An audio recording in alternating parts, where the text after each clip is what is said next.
Moving on to our 6th seed, and this definitely hurts us. This hurts a lot, man. This hurts us as Raptors fans. We had the Toronto Raptors as our 6th seed, unfortunately. Look, of course, last year. Yeah, of course, last year they had a 53-19 record. Good for 2nd seed in the Eastern Conference. Just third in the NBA. Yeah. No big deal. No, 2nd. Oh right, yeah, we were second. We were second. Second in the NBA. Just no big deal.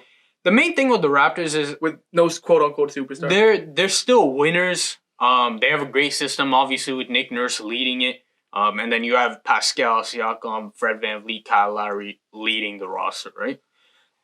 They have a good team. Don't get me wrong. Mm-hmm. The problem is, first of all, they're not as good as last year. We can say that for sure. They're not as good as last year. And the thing is, bro, everyone else just got better.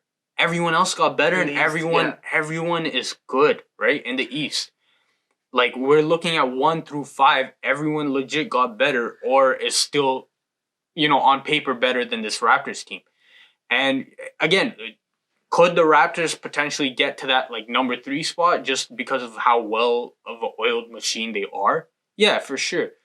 As we talked about, everyone on this list is interchangeable, to be honest. Right, everyone on this list is interchangeable in their spots. Yeah, I mean, the thing with the Raptors that I think we need to clear up is the fact that they're definitely taking a step back, and I think a lot of that, what we really noticed it was during the offseason.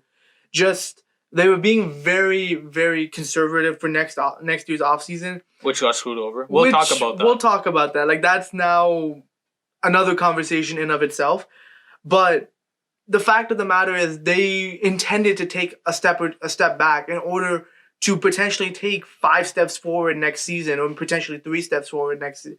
Well, that was the plan. It was the plan, and it still can happen.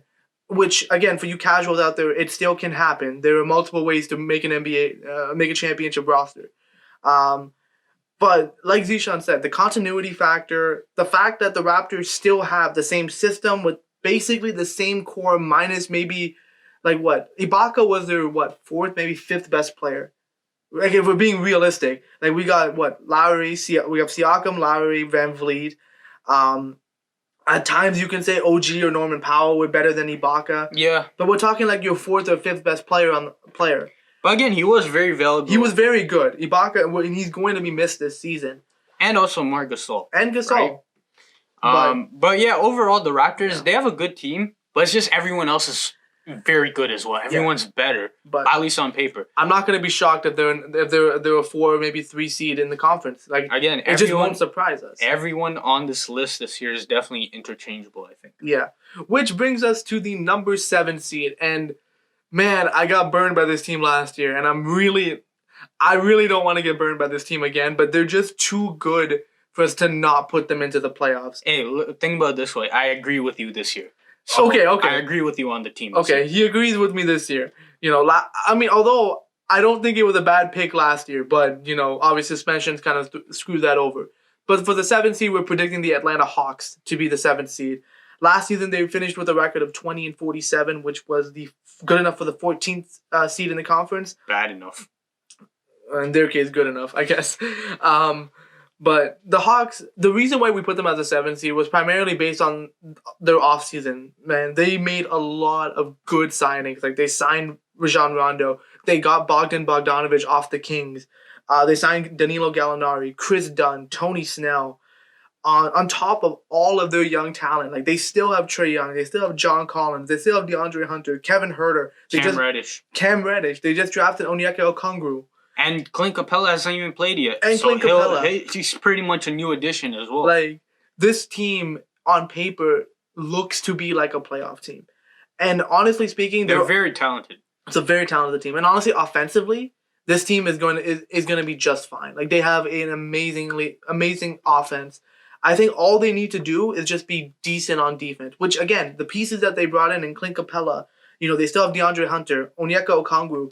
Cam Reddish took a lot of steps on the defensive end as well. These players, Chris Dunn, Tony Snell, these guys are gonna help Atlanta be a better team on defense. How much better? Well, we're gonna have to see.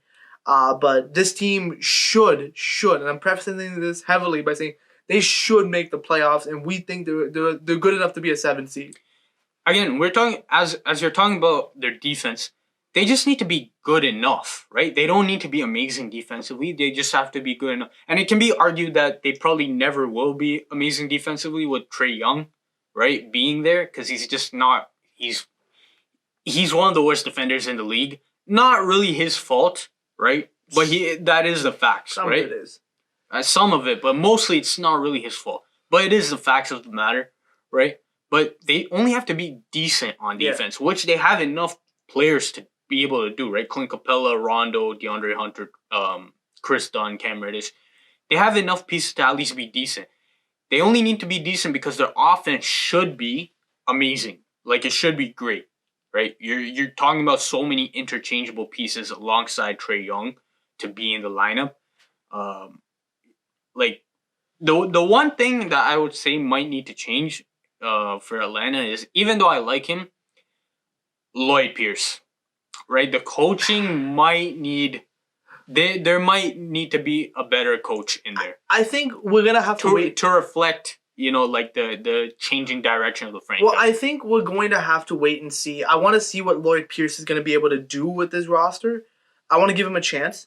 But if he fails this season, or this team underperforms, then absolutely I think a coaching change needs to be necessary. Because there's just too much talent on this team for them to not make the playoffs. Especially given the problems they had last year, which, although they weren't a, greatly talented team, especially as a young team, the problems that they were having, like the way they were playing, minus, I would say, Trae Young, the way they carried themselves through games, the effort they put in, it was very questionable for the coaching staff, I think, watching a lot of their games. Well, I mean, they sucked on defense, which, at the end, half of defense is effort. Exactly, right? So we'll have to see what happens with Lloyd Pierce. Like as you're saying, I'm willing to give him a chance. But, we know what happens when franchises change direction, right? The first thing to change is usually the coach. Wow. So we'll see what happens with that. But moving on to our 8th and final spot of the Eastern Conference playoff race, we have the Washington Wizards, who last year had a 25-47 record, good for the 10th seed. Now, obviously, the main thing with the Wizards is that they have Russell Westbrook and Bradley Beal as their top duo now. Again, it won't be perfect, right? It definitely won't be perfect. The fit isn't seamless.